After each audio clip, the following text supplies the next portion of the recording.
An Apple a Day by Hyperme. Chapter 16. Blinking away the sleep, Raito stretched out his cramped muscles. He rubbed his eyes. His vision started to focus on the white walls of his clinic's resting room. He wondered briefly why he was here before his screams at Sayu rang in his head. After his dramatic exit, Raito had immediately decided to head to the clinic. The thought of Isha probably camping out in here for reasons unknown never crossed his mind. Maybe this wasn't such a good hiding spot. Raito spotted his phone on the table, tossed there in angry frustration the night before. He picked it up, flipping it open, cursing when he saw he had 27 missed calls, 33 text messages, and 27 voicemails.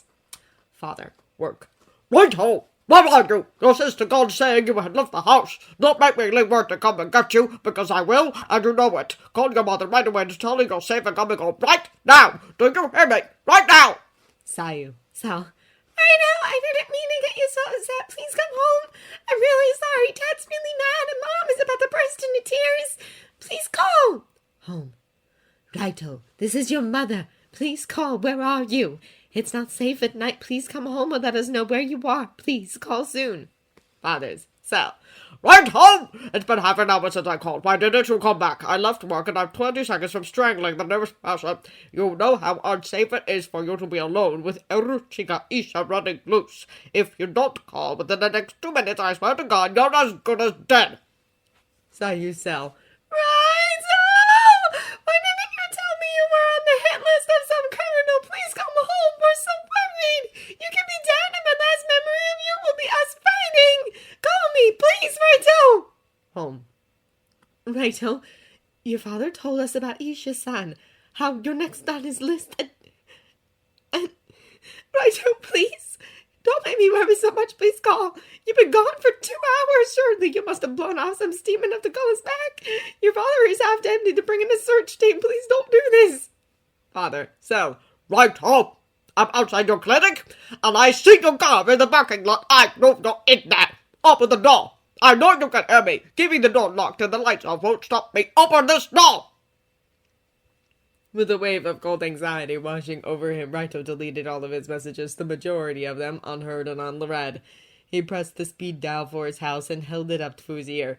He felt terrible for making his family go through all that torture and fear. He had genuinely forgotten that his life was at stake and that running off like that was the worst thing he could possibly do.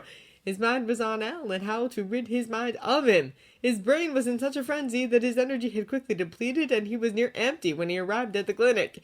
He had stumbled his way into the resting room before collapsing on the couch. The phone was answered on the first ring. Raito! Hello, Father. Don't you hold on, Father, mate. Do you know how much torture you put us through last night? You knew where I was. Not until 2 hours after you left. And we didn't know if you were killed in the meantime. You mentioned that Isha had struck into your clinic before. It is very possible for him to do it again. Were you thinking at all? No, I wasn't, and I apologize. What were you so angry about that made you run?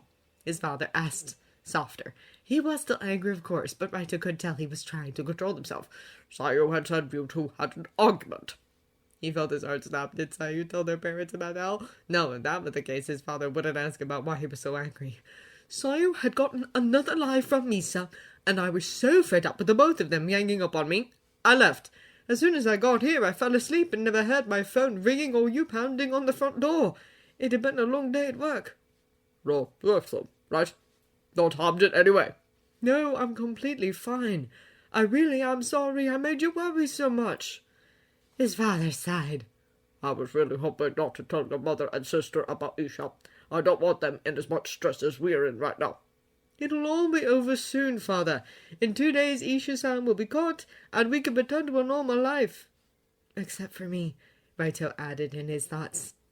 Eruchiku Isha was the only link between himself and Al. Once this case was over, Al would continue to his next case, next country, next possible victims, and would forget about the doctor that treated him like unwanted gum on the bottom of his shoe. Right. On Friday, about 10 police officers will be appointed to your clinic. They will be undercover, but they will tell you who they are when they arrive. One of them will be one of my own, on the Isha case, and the rest are trained undercover professionals. When Isha arrives, they will spring out and capture him. We have a prediction that Isha will strike at the closest bar to your work the day before. I'll want him captured tomorrow, so he never steps in your office. But just in case, we will still have men with instructions to capture him the moment he steps foot into your office. Did you cancel the rest of the appointments on Friday? Yes, Kiyomi-chan cancelled them just yesterday. Good, good. There was a heavy pause. God, you come home for a little while. His father coughed. Well, I mean, we just really want to see you, to make sure you're okay. Just a few hours, and then you can go back to work. Raito beamed, chuckling softly. Of course, father. I'll be home soon.